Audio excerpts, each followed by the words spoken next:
You know something, the last time I sat down with you, you said something that I was shocked at. You was like, yo, Prez, I sold 1 million copies on my first album, and all I made was 30,000. Yeah. That was it. I made 30 racks. Yeah. And it's crazy because Vlad did an interview with Scarlett, and he was just educating her on how record labels or how record deals work, and she was shocked. Ultimately, all these dollar amounts are all loans. It's not like they're really giving it to you in your pocket. They're saying, okay, we're going to give you $1 million, but you have to earn that back. You see what I'm saying? Yeah. It's really kind of like a bank. Like, okay, we're going to give you this $1 million, we're going to give you this budget and blah, blah, blah, but you got to earn it all back until you see any profit after that, which is the whole point. You don't want that $1 million to be the last amount of money wait, you don't keep the money they give you? Not exactly.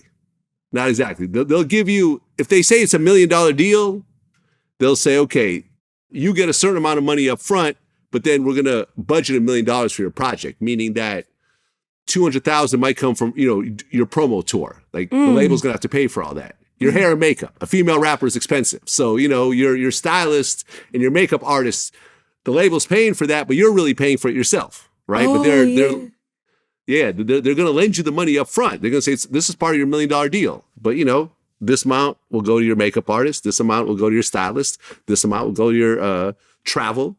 This amount will go to the promo. This amount will go for your studio time. And, the whole point is that you want to sell a project that makes 2 or 3 million. Right. That ultimately, after you earn back that $1 million, then you'll have some profit at the end. But keep aware that that's how these labels work. It's not really $1 million in your pocket. I mean, maybe some deals are, but most deals are not like that. Wow. Yeah, I seen that. You saw that? Yeah. Shout to Scarlett. She killing it. She doing her thing, but yeah, she was shocked. Huh? I seen that. Like, yeah, that's how it go down. That's how it happens. You know what I'm saying? They don't just be happy with your fame, nigga. That's what Nipsey said.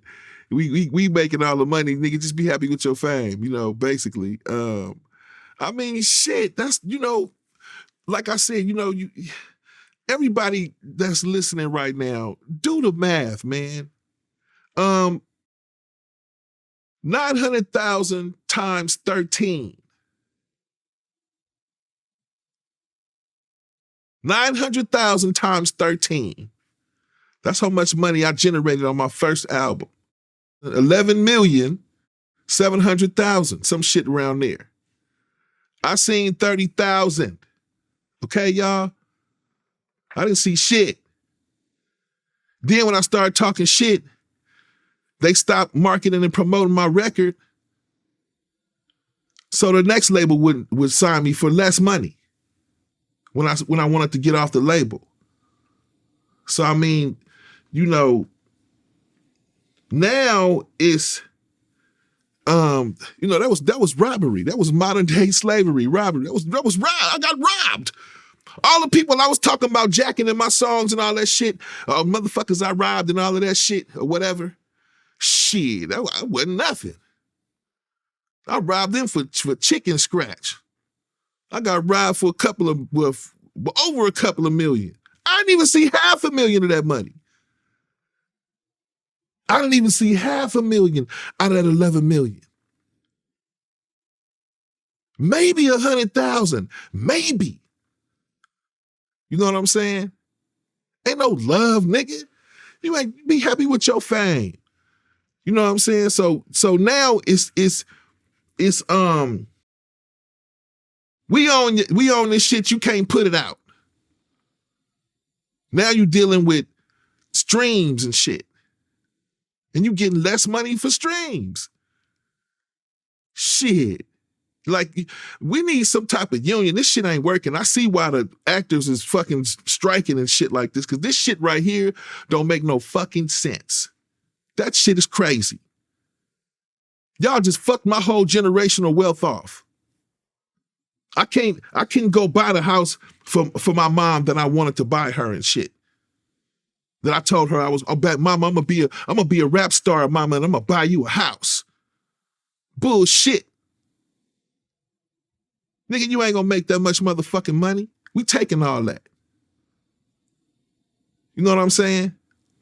So, I mean, you know, all because of a contract? Some shit that you wrote on a fucking piece of paper? You get to rob me? Because I came from poverty, I came from being broke, and I didn't want to sell dope no more or jack motherfuckers no more. And you offered me 30 grand so I can get up out of this shit, and I thought I was winning. But I was losing. You know what I'm saying? Nowadays, motherfuckers is getting their money, though. You know what I'm saying? So, you know, now, you know, but OGs, niggas like me, we still out here pushing. That's why my music sounds so motherfucking dope now. Because I still got to go hard. I didn't get my bag like the rest of you niggas got. I didn't get the bag. Y'all niggas got the bag. After I lost the bag. After I fumbled the bag. How the fuck you supposed to know anything at 25, 23 years old? You kid. You a baby, especially in the 90s. The fuck, all I knew was sell some dope, buy a car like the nigga, like the last dope dealer did, and try to buy a house, you know. Motherfucker, it wasn't like niggas with scholars and shit like that. Nigga didn't have that shit in his life, man. You know what I'm saying? Motherfucker had to sit you down and tell you that shit, but nobody sat you down and tell you that shit. They was too big trying to rob you. You know what I'm saying? Shit. They see that money out there, shit. And that was for 3 albums. I did that 3 albums in a row. What you did? What 3 albums in a row? Got $30,000 advance? The last album, I might have got 80 grand, and I didn't even see that. That disappeared. Somebody stole that shit. So I mean, man. And then when I get off the label, you begged for them to let you off the label and shit. I begged them to let me off. They let me off the label. Now I gotta learn how to be an independent artist and learn how to run my own record label. I got this fool coming at me, that dude coming at me saying they got distribution, they can do this, they can do that. Here goes some money. Can you do an album for me? Here, do an album for me there, or whatever and shit. Oh yeah, I'm taking all that shit. It was more than what I was making over there at the label shit that they was giving me and shit. Like, this shit was crazy. You gotta learn later on, you know, I make more money now than I was making when I was, you know, doing that shit with the major label. With my own label and my own distribution, doing my own thing and shit. You know what I'm saying? It's always better like this. Shit. Fuck that. Them motherfuckers rob you. You know, if you got to give any advice to any up and coming artist, just what does that advice look like? I would say the best thing to do is take a class in business music in college. Learn as much about the business of music as you can, because the game always change. And you will never know the whole game because it keep changing up. So the business of music is just keep, you know, changing up. You got to pay attention to it. You gotta have some type of education when it comes to this music industry. They didn't tell us that back in the day. You know what I'm saying? All we knew was, yeah, let me spit this motherfucking gangster shit and get my money and I'm out. You know what I'm saying? Now it's the rap business. Back then it was a rap game. That's real. But ain't no motherfucking games now. Ain't nobody playing no games.